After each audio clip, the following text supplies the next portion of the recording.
The morning began with golden light spilling over the hills, the kind of light that made even the broken things look whole again. Ellie Quinn spun barefoot in the tall prairie grass, the hem of her mother's old wedding dress brushing dew from the wildflowers. Her laughter, clear, breathless, and defiant, carried across the field like a hymn. Thomas James leaned against a fence post nearby, watching her with a kind of smile that made promises without saying a word. The two had no riches, no grand estate, just a patch of land that barely yielded corn and a small cabin with a leaky roof. But they had each other, and in Ellie's mind, that was enough. She was 19, tough as dry leather, with a sharp wit and eyes like the prairie sky before a storm, soft blue, but always watching. Thomas wasn't like the other men in town. He didn't drink himself into dust or wear cruelty like a badge. He read books by lantern light, played a fiddle on Sundays, called her Eleanor when he wanted to make her blush, and he never once raised his voice unless it was to sing. That morning, he twirled her around beneath the rising sun and whispered, "Soon as we get that church bell fixed, I'll make you my wife." Ellie's heart kicked at her ribs. She didn't say anything, just kissed him, slow and certain. They didn't hear the horses right away, but Ellie would never forget the sound once it arrived. Hoofbeats pounding the earth, loud and fast like a storm galloping straight for them. She turned toward the rise just as the riders came over it. For men, all grizzled, all grim. She recognized them instantly. Garrett Miles, son of the wealthiest rancher this side of the Brazos. Big jaw, yellow teeth, and eyes that always lingered too long. He rode ahead of the others, rifle across his lap. "Thomas James," Garrett drawled, "you're a long way from where decent folk tread." Thomas stepped in front of Ellie and didn't flinch. "You're drunk, Garrett." Garrett smiled without warmth. "You stole my steer." "That's a lie, and you know it." "Don't matter," Garrett said. "It's my word against yours. And yours don't carry much weight these days." Thomas moved to raise his hands. The shot came before his fingers even lifted past his waist. Ellie's world cracked. The sound was deafening. Gunfire always was, but this one was worse. This one tore time in half.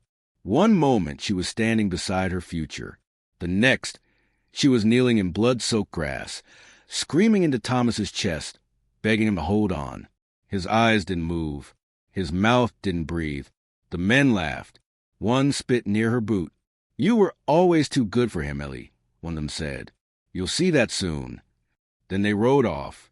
No one stopped them, not even God. The next few days bled together. Her hands dug Thomas's grave in the hard dirt behind their cabin. The wind howled through the nights like it grieved with her. She carved his name into a rough plank of cedar. Couldn't even afford a proper stone. The town preacher said a few dry words, never met her eyes, and left before the dirt settled. Sheriff Boyd tipped his hat when she demanded justice. "It was a misunderstanding," he said. "Cattle disputes get bloody sometimes."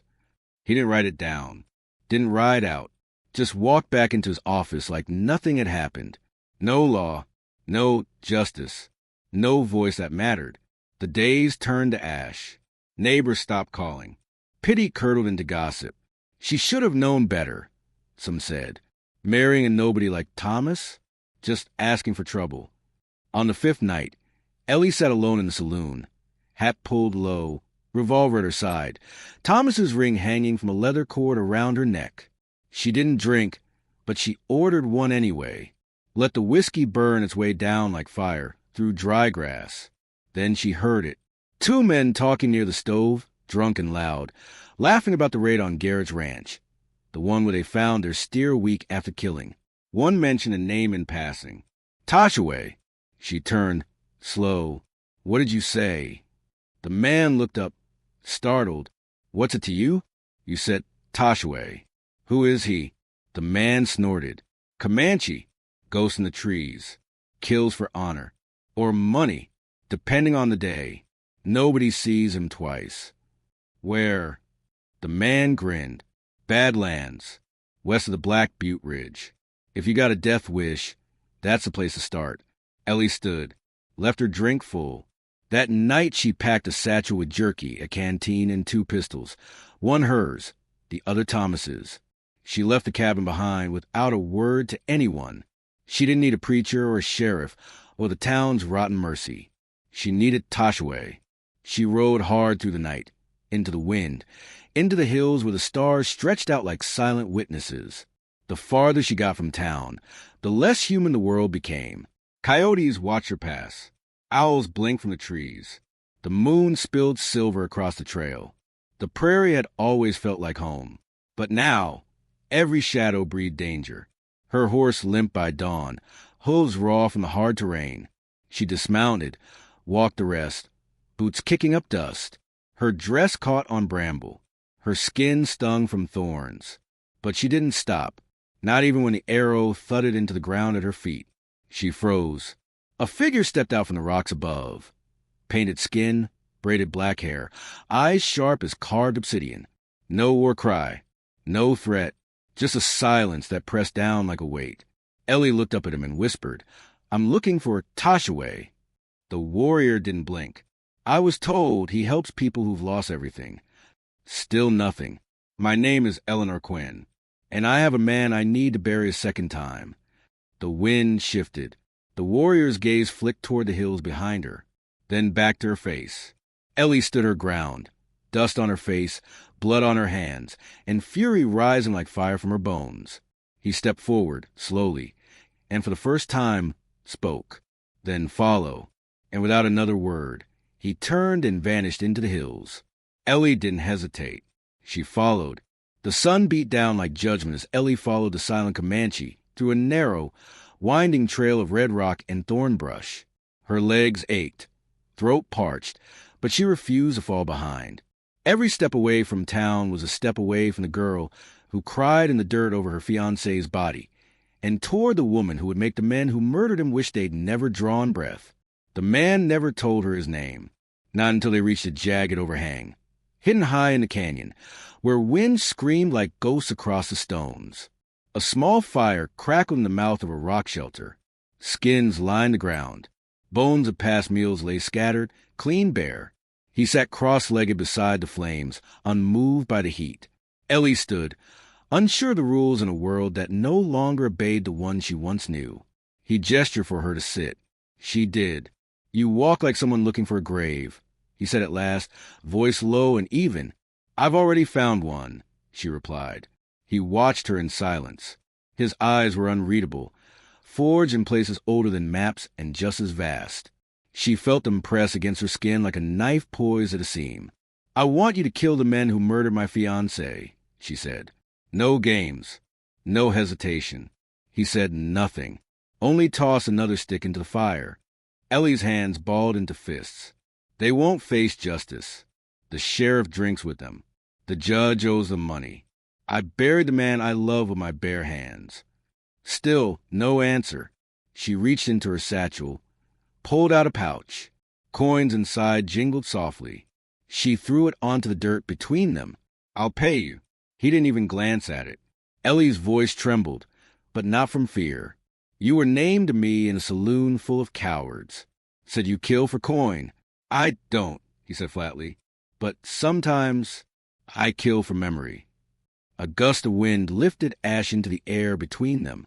"What's your name?" she asked. "Toshaway." "Then help me, Toshaway." He finally looked away from the fire.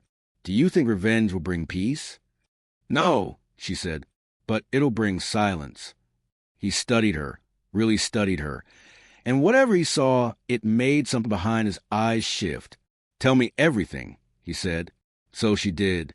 She told him about Thomas, about how his hands never fit right around a gun because he hated the thought of using one, how he carved her initials into the oak tree behind their cabin, how he died saying nothing because there wasn't time to speak. She told him about the sheriff, about Garrett Miles's smirk, about the dirt beneath her nails when she dug the grave. She told him about the weight of that silence, how it became heavier than the casket. When she finished, he nodded once. "I'll help you," he said, "but only under one condition." "What?" "You ride with me. You learn. You watch them die with your own eyes. If you want their blood, your hands must carry it." Ellie blinked. "You want me to fight?" "No," Toshaway said. I want you to stop pretending you can't. He stood and handed her a long strip of leather cord. For your hair. Loose hair gets you killed. She tied it back without argument. That night, he showed her how to move without sound, how to walk where the rattlesnake slept and leave no print behind. He taught her how to listen, really listen, to the rustle of grass in the wind, to the whistle of birds that went silent when someone approached. She learned to shoot lying down, crouch low, even while running. He corrected her grip, her stance, her breath. Not your strength, he said, adjusting her wrist. Your stillness. Every misstep was met with patience, but never softness. He never coddled her, never offered praise. Just nodded once when she got something right. Ellie began to shed her softness like a skin. They moved together through the desert, always under moonlight. By day, they slept in the shade of rocks, sharing dried meat and silence. She began to understand the rhythm of the land, how it taught you to endure. On the 5th night, they spotted smoke curling from a hollow in the hills. A cabin, not on any map. Remote, guarded. Toshaway crouched in the brush, studying the structure. There, he said, pointing to a figure by the fire pit. That's one. Ellie stared. Her breath caught. It was him. Garrett Miles. Still alive. Still laughing. The others weren't far. Drunk, loud, confident. 5 men in total. All killers. All wrapped in the illusion of safety. Her fingers trembled around the butt of the revolver. Toshaway whispered, They will be weak here, but if we wait too long, they scatter. I want to go now, Ellie said. Tonight. You're not ready. I don't care. Toshaway's gaze hardened. Then you'll die with your vengeance half finished. She said nothing, just sat beside him until the fire in the cabin went out and the night swallowed the sound. Later, by their own campfire, she looked across the flames and asked, Why help me? Toshaway poked at the embers with a stick. You remind me of someone. She burned too hot to live quiet. Like you. Was she family? He didn't answer right away. She was my sister. Refused to run when they came to clear our land. Stood her ground. They tied her to a stake. Lit a match. Watched her scream. Ellie's stomach turned. I was too far to stop it, he said, but I saw the smoke. I remember the color of it. He tossed the stick into the fire and leaned back, eyes on the stars. That was the day I stopped believing peace comes easy. Ellie looked down at the ring around her neck. It felt heavier than ever before. Heavier, maybe, because now she understood the weight of memory. The desert was quiet that night, but not still. A wind kicked up, stirring the coals. The fire danced. Toshaway didn't move. Ellie didn't speak. They both knew what was coming. Death wasn't far now. Only the blood between them. The moon hung low, pale and watchful, draped in a haze of cloud like a mourner in veils. Beneath it, the desert held its breath. Ellie crouched beneath a thicket of juniper, her breath shallow, her fingers curled around Thomas's revolver. The cabin flickered in the distance, lantern light, bleeding through its slats like fireflies caught in a coffin. Toshaway lay beside her, motionless.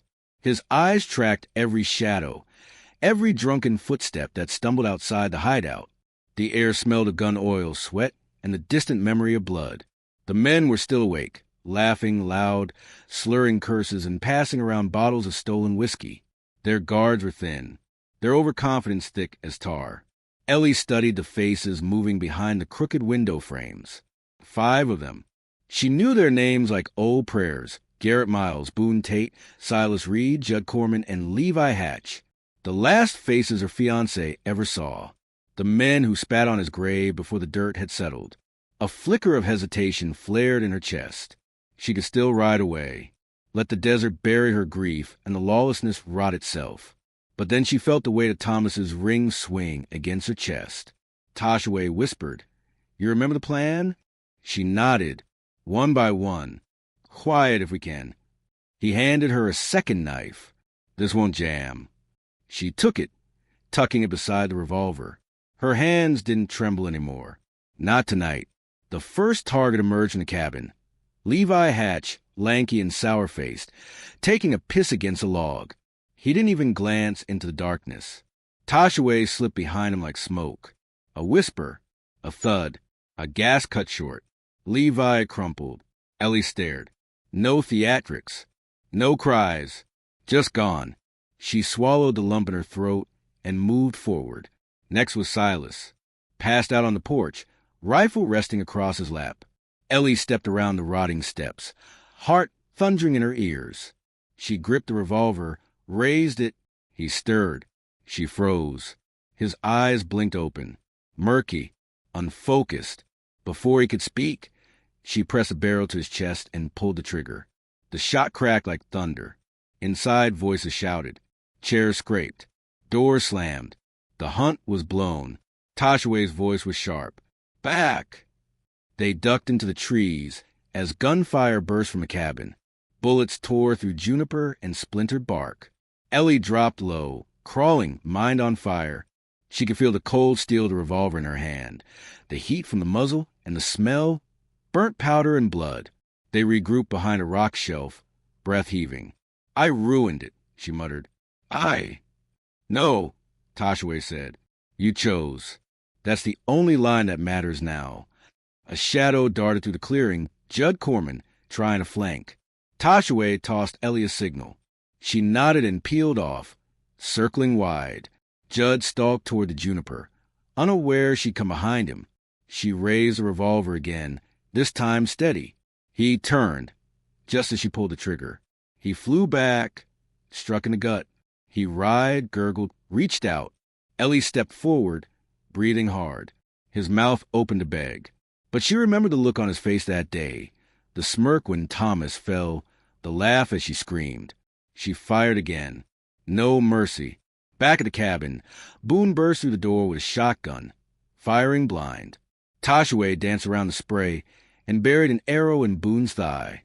Boone howled, dropped to a knee. Ellie appeared from the side and tackled him to the ground. The shotgun skidded away. He was big, mean, fought like a corner hog. But Ellie was faster. Rage lent her strength she didn't know she had. She plunged the knife into his side. Once, twice. He bucked, groaned, then went still. Only Garrett remained. The leader, the coward dressed as a king. They found him inside, barricade behind a desk, firing through a cracked window like a child hiding from thunder. Ellie kicked the door open. Garrett spun toward her, face pale, hands shaking. You're just a settler girl. You don't have the guts. Maybe, she said. She stepped forward. But I buried the man I love with these hands. You think I'm afraid to dirty them again. He fired. Missed. She didn't. The bullet struck his leg. He collapsed, howling, crawling toward the back door. Toshaway barred the exit. Garrett reached for a knife on the floor. Ellie kicked it away. You want mercy? She asked. He spit blood. Sheriff will come. You'll hang. Maybe, she said again, voice like iron. She raised a revolver, pointed it at his head. His eyes widened, but she didn't fire. She stepped back. You're not worth a bullet. She turned to Toshaway. Let him crawl. Let him rot. The law didn't protect Thomas. But maybe it'll finally notice a bleeding man begging in the dust. Toshaway nodded. Garrett whimpered. They left him there, in his ruin. Outside, dawn was stretching its fingers across the horizon. The juniper trees swayed in the wind, now stained with the silence of death. Ellie walked ahead of Toshaway, her stride longer, shoulders square. She wasn't the same girl who danced in the wheat field. She was forged in dust, and fire, and blood under the juniper moon. The town hadn't changed, not its warped signs, nor its cracked boardwalks, nor the crooked teeth of the saloon's windows. The same wind that once carried Ellie Quinn's laughter now dragged dust across her boots as she rode back to the main street, shoulders squared, blood still flecking her sleeves. Every eye turned. They whispered her name, as if afraid it might summon something worse than ghosts. She dismounted slow, like the air itself bent to her motion. Toshaway flanked her, silent, shadow-like. No one stopped them. No one dared. She pushed open the saloon doors. Inside, The stink of stale beer, sweat, and cowardice filled her lungs. Men froze mid-drink. A poker hand slipped from trembling fingers. The piano went mute. Sheriff Boyd sat at his usual table, cigar clenched in his lips, hat tilted low. He didn't look up until her boots thudded across the floor and stopped before him.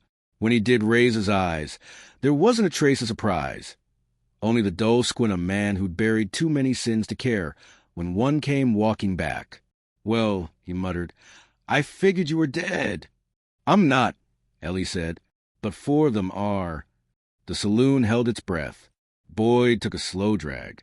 "So it's true then. You and that Comanche butchered him." Toshaway didn't blink. Ellie's voice was steady. "I avenged the man you swore to protect, the man you let die." Boyd leaned back in his chair. "You think justice is yours to give now?"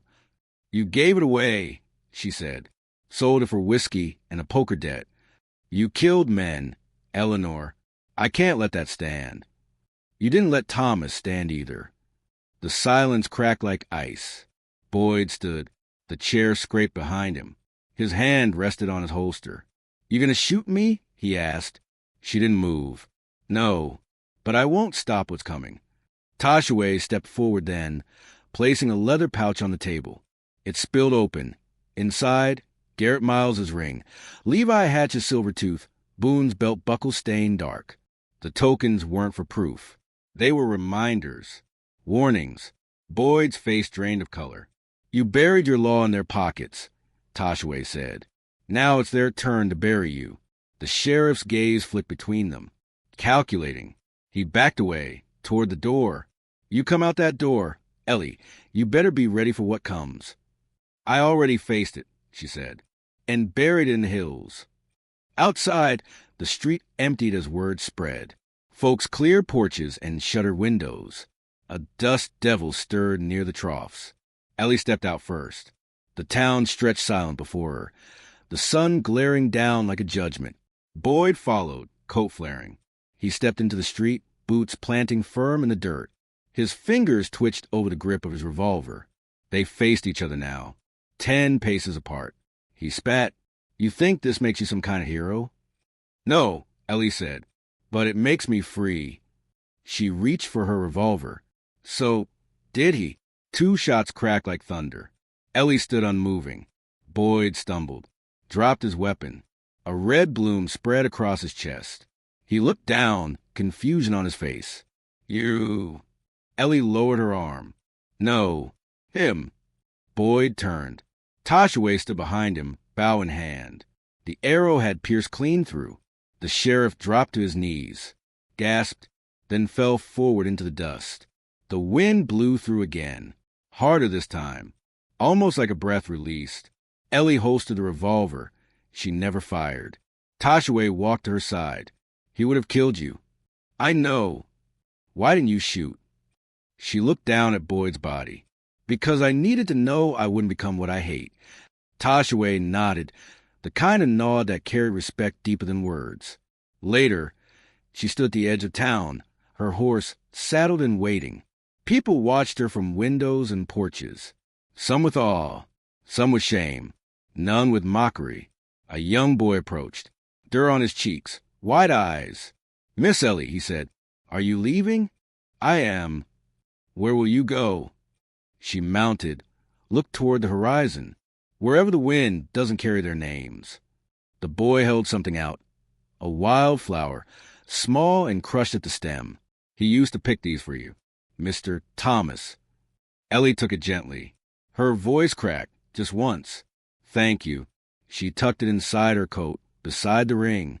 Toshaway rode beside her as they left the town behind. 2 riders, 2 survivors, bound not by blood, but by justice carved from the bones of the lawless.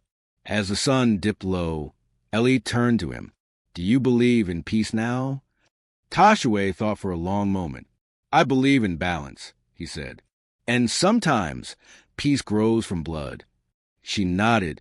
The trail opened wide before them, gold and endless. Behind her, a town would whisper her name for generations. Some would fear, some would reverence, but none would forget. Because Ellie Quinn had returned fire to a place too long shrouded in shadow. She didn't ride for glory. She rode for the truth no man would carve for her. And sometimes, that's what justice really looks like. If this story moved you, don't forget to like, subscribe, and share your thoughts in the comments.